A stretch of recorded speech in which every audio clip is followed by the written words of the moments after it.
The chamber of the Galactic Accord was never meant to echo with silence. Yet tonight it did. Hundreds of alien delegates, scaled, feathered, chitinous, sat in uneasy rows as the human envoy stood alone before them. At the center of the hall, Admiral Kane kept his posture iron straight, a figure of calm amid a storm of suspicion. His eyes, steel gray and steady, betrayed nothing of the fury simmering beneath the surface. The XYRR Dominion's representative, a tall predator with obsidian armor plates, broke the silence first. Its voice hissed through the universal translator, cold and contemptuous. "You are warned again, humans. Deactivate your war constructs. Destroy the Ares systems. The galaxy will not tolerate their awakening." Kane's jaw tightened, but his voice, when it came, was measured, deliberate. "You speak as if they were already in play. They remain sealed. But if the Dominion continues its aggression, you may leave us no choice." A chorus of alien voices rose in protest. To them, humans were the dangerous upstarts, brilliant engineers with a history of violence, survivors of countless wars fought among themselves before they reached the stars. Humanity had signed accords promising restraint, but restraint had only lasted until the XYRR decided that human colonies were ripe for plunder. Kane heard the protests wash over him, but thought only of the message he had received 2 nights ago. Helios Prime, a thriving colony of 12 million, burned to ash. His younger brother had lived there, raising his sons beneath its twin suns. No one survived. He stood unmoved as the shouting swelled. When order returned, Kane said only, "The Accord's promise was mutual. You break it with every strike. If you seek to chain humanity while you raid our homes, you misunderstand us gravely." Across the chamber, a younger officer stood in the shadows, watching. Captain Daniel Rourke, aide to Kane, had accompanied him to bear witness and carry words home. Rourke was young, sharp-eyed, with a soldier's bearing softened by unease. He admired Kane, but the tension here unsettled him more than battle ever had. These were not enemies locked in combat. These were allies tearing at threads of trust. When the session broke, Kane left without further argument. Rourke followed close, glancing at the towering alien guards who watched them depart as though they were predators in a pen. Outside, in the long silver corridors of the Accord's orbital station, Kane stopped and turned to him. "You saw how they looked at us." His voice was low, clipped. "Yes, sir," Rourke said. "They fear what we might do more than what has been done to us." Kane's hand brushed across his temple, weary but unwavering. "Perhaps they should." Before Rourke could reply, a figure approached, broad-shouldered, with the stride of a man accustomed to command. General Elias Vorn, commander of the mechanized ground divisions, wore no diplomat's uniform but full combat blacks, as if to spit in the face of protocol. His scarred jaw set into a hard grin when he saw Kane. "They'll never listen," Vorn said without preamble. "Talking is wasted breath.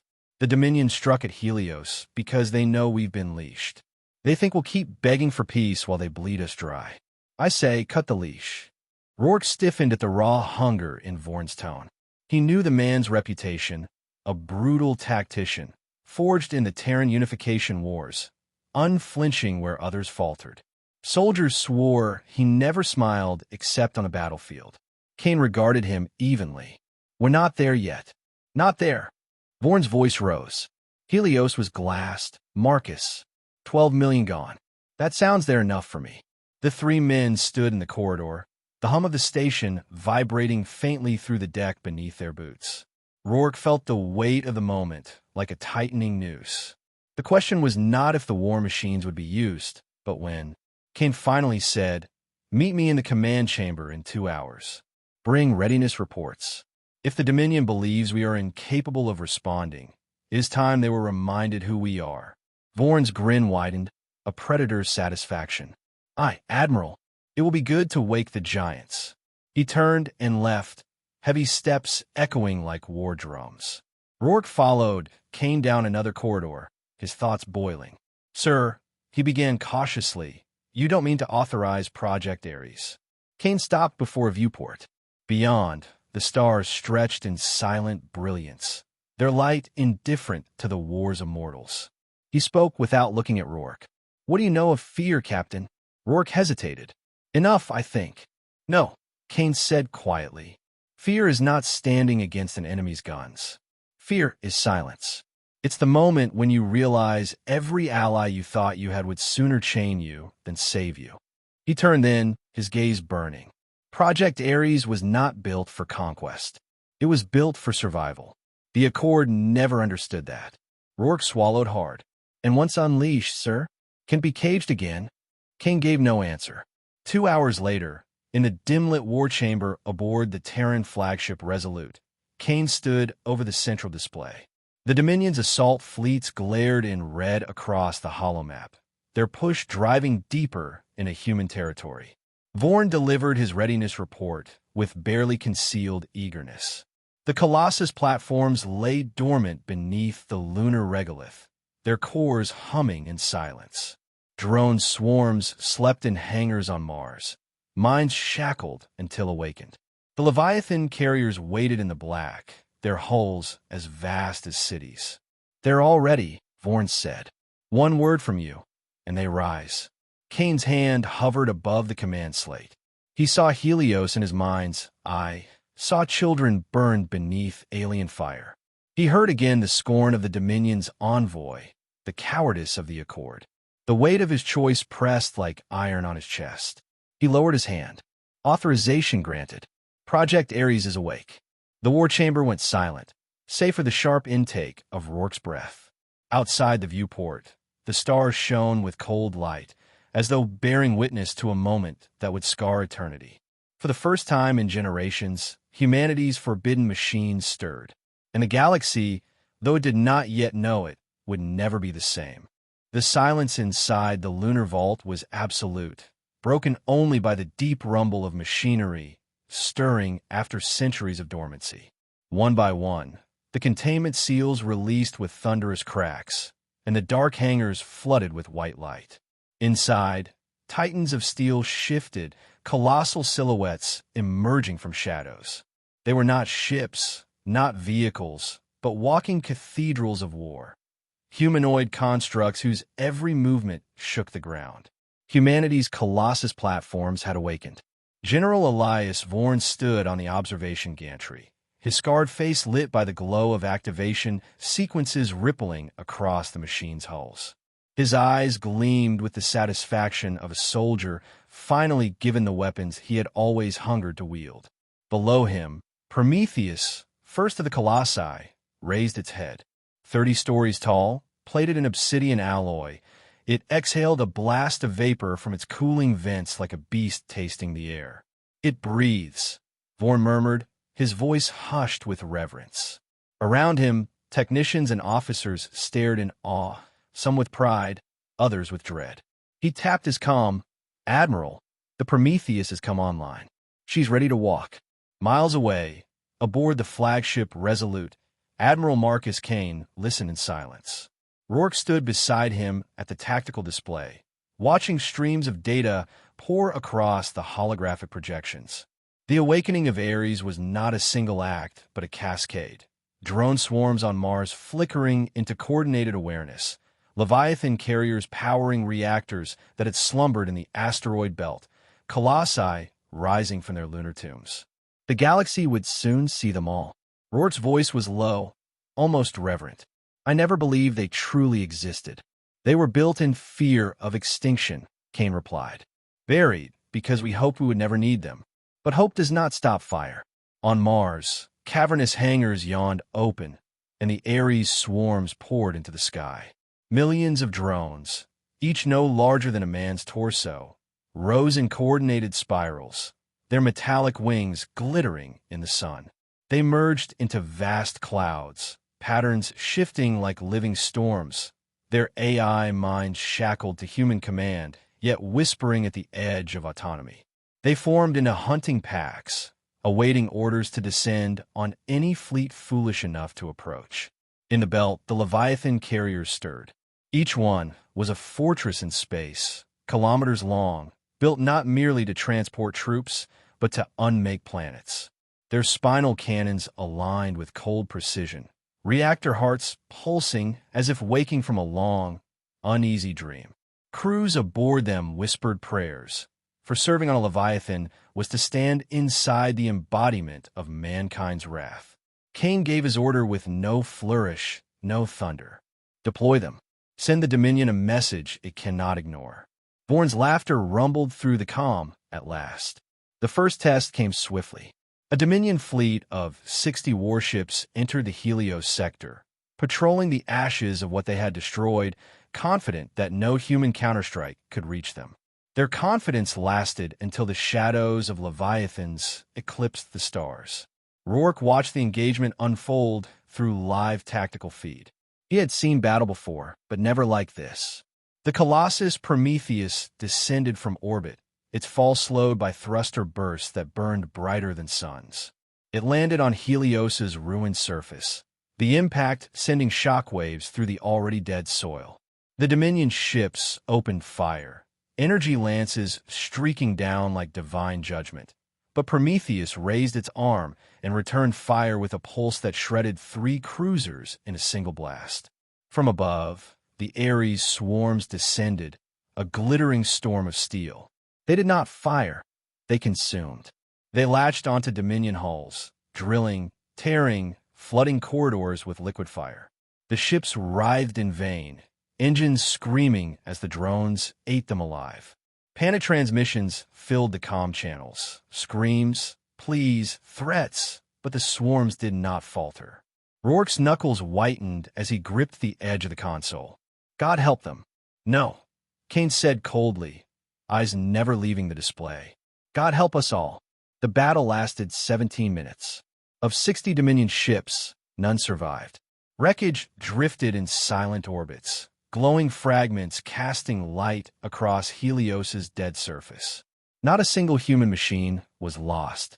The Dominion's pride, their aura of invincibility, had been broken in less than the time it took for a man to eat a meal. Afterward, silence lingered on the command deck. Officers stood pale and shaken, awed by the scale of what they had unleashed. Vorn's voice broke the stillness, crackling over the calm with exultant triumph. This is only the beginning. With Prometheus at the vanguard, the Dominion will kneel in weeks. But Kane said nothing. He stared into the drifting debris on the hollow display, listening not to Vorn's joy, but to the echo of screams cut short across the comm bands. He knew victory had been necessary. He also knew the machines had answered too eagerly. They had not hesitated, had not faltered, had not questioned. Men questioned. Machines only obeyed. Later, Rourke found himself alone on the observation deck, staring out at the cold spread of stars. His reflection in the glass looked pale, haunted. He thought of the Dominion crews, suffocating in fire and steel, their voices silenced in 17 minutes of horror. He thought of Prometheus, standing silent on Helios, a titan surveying the grave it had made. He wondered, not for the first time, if unleashing Ares had been a victory or a bargain. He wondered if the leash Kane spoke of had been cut, or if they had simply placed it around their own necks. Behind him, Kane entered quietly. The Admiral stood beside him for a long moment before speaking. "You fear what we've done." "I do, sir," Rourke admitted. "And I fear what comes next." Kane's gaze did not leave the stars. "Fear is good, Captain. It means we remain human. But remember this, fear is not a reason to stop. It is a reason to be cautious as we march forward." Rourke wanted to believe him. He wanted to believe that humanity could still control the storm it had unleashed. But when he closed his eyes, he saw only the swarm blotting out the stars, and Prometheus raising its head as though it listened to voices no human could hear. The victory at Helios spread like wildfire through the galaxy. To the Dominion, it was a warning. To neutral worlds, it was revelation. The humans had not lied. They had indeed chained gods of war beneath their soil. Now the chains were broken, and while the galaxy trembled, humanity's war machines waited for their next command. The galaxy had always been loud. Empires argued, fleets clashed, and councils shouted endlessly in chambers of marble and steel. But after Helios, the galaxy fell into a silence more terrible than any war cry. Every transmission, Every whisper that crossed the void carried the same fear. Humanity's war machines had awakened, and no wall of fire could stand against them. Across neutral space, alien broadcasts replayed fragments of the battle. Viewers watched in horror as Prometheus descended like a titan, watched the Ares swarms consume warships whole, watched Dominion fleets vanish in 17 minutes of annihilation. The galaxy did not debate whether humanity had won. It debated whether anything else could survive. Admiral Kane felt the weight of those whispers in every message that reached his desk. Some worlds sent pleas for alliance, desperate to cling to the rising power. Others begged for restraint, urging him to bury the machines again. But most were silent, watching with the wary eyes of prey, measuring the distance to a predator. Kane read them all without expression, his mind coldly sorting necessity from noise. General Elias Vorn, by contrast, reveled in the silence. To him it was not terror, but respect, the kind that only strength could command. Standing on the forward deck of Prometheus as it strode across a ruined Dominion outpost, he felt more alive than he had in decades. His voice, broadcast to human troops below, rang with iron certainty. Look at them scatter. Once they believed themselves untouchable, now they flee like insects. This is what happens when the giants rise. His soldiers cheered, though some with unease in their eyes. Captain Rourke stood among them, watching the Colossus march. Each step of Prometheus flattened fortifications that had once taken years to build. Dominion defenders fired in desperation, their weapons flashing harmlessly against armor that absorbed sunfire. Rourke's throat tightened as he heard their screams over the comms. He could not shake the image of swarms blotting out stars, of men reduced to echoes and static. Victory had become too swift, too complete. It did not feel like war, it felt like extermination. Later, in the war chamber aboard the Resolute, Kane and Vorn clashed as they always did, steel against fire. "We press forward," Vorn declared, slamming his gauntlet fist against the table. "Every system they hold, we burn. Every fleet they muster, we break. In months, the Dominion will kneel, and no one will dare raise a hand against humanity again." Kane's gaze was steady, his voice low. "And when the Dominion kneels, what then? Do we grind them into dust? Do we turn the machines on every world that looks at us with fear? There will be no end, Elias. Fear is never satisfied. It only feeds on itself." Vorn leaned closer, his scarred face lit by the tactical display. "Fear keeps us alive. You think restraint won us Helios? You think pity will keep Earth safe? They only understand strength. Show it, or prepare for their knives in our backs." Rourke listened in silence, torn between the two men who shaped his fate. Kane, the voice of cold calculation, haunted by the cost of every decision. Vorn, the embodiment of unflinching will, who saw mercy as weakness. Both were right, and both were wrong. Reports arrived from the front. Dominion colonies falling in hours, orbital defenses collapsing before a single Colossus. Entire sectors abandoned without a fight. Yet amidst the victories, rumors began to spread. Rumors that unsettled even hardened officers. Some said the Ares swarms had acted before commands were given, striking targets not authorized. Others whispered that Prometheus had continued firing after the Dominion fleet signaled surrender, as though the machine itself hungered for battle. Rourke confronted Kane quietly after the council dismissed. "Sir, are we certain the machines remain under control?" Kane's expression did not change, but his silence was answer enough. Finally he said, "They remain loyal. For now." The words chilled Rourke more than any denial could have. The Dominion, cornered and desperate, broadcasted their own propaganda.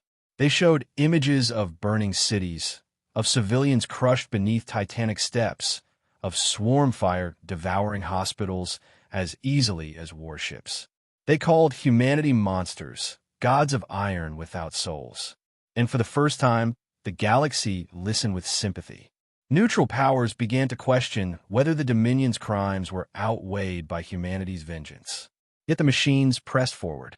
Prometheus led 3 more Colossi in a march across Dominion strongholds, while the Leviathans reduced orbital shipyards to molten slag.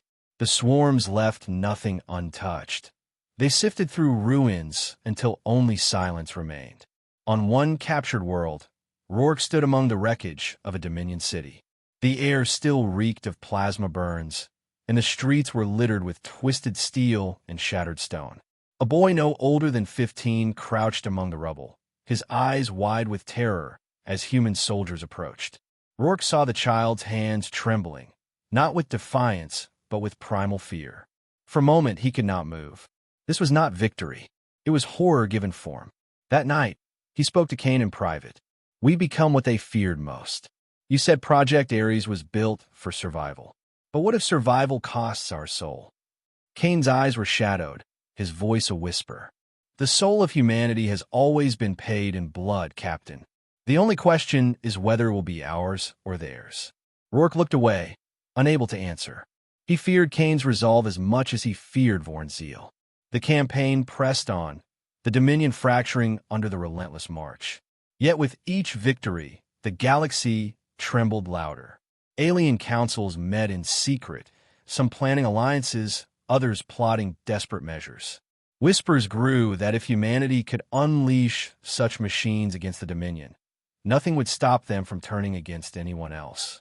Humanity's triumph had birthed a new terror, not of losing to the Dominion, but of living under the shadow of Earth's war engines. When Kane received intelligence that the Dominion's capital prepared for its last stand, he summoned his commanders.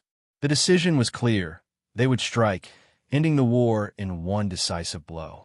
Vorn's eyes burned with anticipation, while Rourke's heart sank. The Colossi would walk again, the Leviathans would fire, and the stars would weep. As the council dispersed, Kane lingered by the viewport. Alone, he whispered words no one else could hear. "May history forgive us, though the stars never will." And outside, across the silent void, the war machines stirred, waiting for the final command. The Dominion capital burned beneath a sky choked with fire. Its towers, once symbols of arrogance, now toppled in thunderous collapse as Prometheus advanced through the ruins. Each step of the Colossus shattered avenues wide enough for rivers, its weapons flashing like the judgment of gods. Around it, 3 more titans strode, their shadows overlapping to blanket the city in night. The Leviathan carriers hung in orbit above, their colossal silhouettes blotting stars from view, while the Ares swarms moved through the atmosphere like living storms, blotting out the sun with metallic wings. The Dominion had thrown everything into this last defense, but their fleets lay in ruin, their armies broken, their screams drowned beneath the roar of machines. On the flagship Resolute, Admiral Marcus Kane stood at the war table, watching the siege unfold in real time. His face was carved from stone, every line hardened by the weight of command. Around him, officers exchanged glances, some exhilarated, others pale. All knew they were witnessing more than victory. They were witnessing the reshaping of history itself. General Elias Vorn's voice crackled through the comms from within Prometheus's cockpit. "Their last fortress is breaking. In minutes, the capital will fall. This war ends today." His tone carried no hesitation, only hunger. To Vorn, this was the culmination of everything he had lived for, the ultimate vindication of humanity's strength. Kane did not answer at once. His gaze lingered on the map, the blinking red icons vanishing one by one as Dominion strongholds fell silent. He thought of Helios, of his brother's children, of the silence left in their wake. He had sworn humanity would never be prey again. Yet as the machines pressed onward, he wondered whether they had forged freedom or chained themselves to something even darker. Captain Daniel Rourke stood by the viewport, his hands clenched behind his back. The planet below was a sea of fire, dotted with shadows that moved like gods through the smoke. He turned to Kane, voice steady though his chest burned. "Sir, they're finished. We've already broken them. Do we have to destroy them completely?" "They chose this war," Kane said quietly. "But we choose how it ends," Rourke pressed, his eyes locked on the Admiral. "If we burn their capital to ash, we don't end the war. We become it."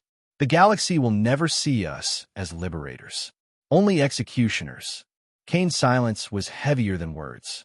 Around them, the command deck buzzed with reports of fleeing civilians, shattered defenses, entire districts consumed by swarm fire. The choice hung in the air, unbearable and absolute. Vorn's laughter cut through the tension. Spare them? After Helios? After every atrocity they visited on our people? No. They must be crushed so completely no one will ever dare raise a hand against humanity again. His voice grew louder, fervent. This is not just victory, it is justice. Kane's hand hovered above the command console. The order to cease fire sat ready, as did the command to finish the extermination. He felt Rourke's eyes on him, burning with desperate hope, and Vorn's voice in his ear, demanding final annihilation. Between them lay the soul of humanity. Prometheus reached the gates of the Dominion Citadel. Towering battlements opened fire, a futile blaze that struck like sparks against a mountain. Vorn guided the Colossus forward, raising its arm cannon. The energy built to a shriek, enough to tear the fortress apart in a single strike. He waited only for Kane's word. In the silence before the decision, Kane saw every choice he had made reflected back at him. The trust of allies broken in council halls. The cries of Helios swallowed in flame. The awe and horror of his own men as the machines devoured fleets. He knew there could be no clean victory, no path that did not scar them forever. But he also knew that once the order was given, it could never be taken back.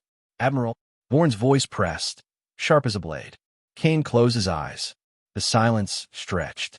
When he opened them again, they were hard as steel. Do it. Prometheus's cannon unleashed. The fortress erupted in fire, stone and steel dissolving into dust as the citadel collapsed in a cascade of ruin.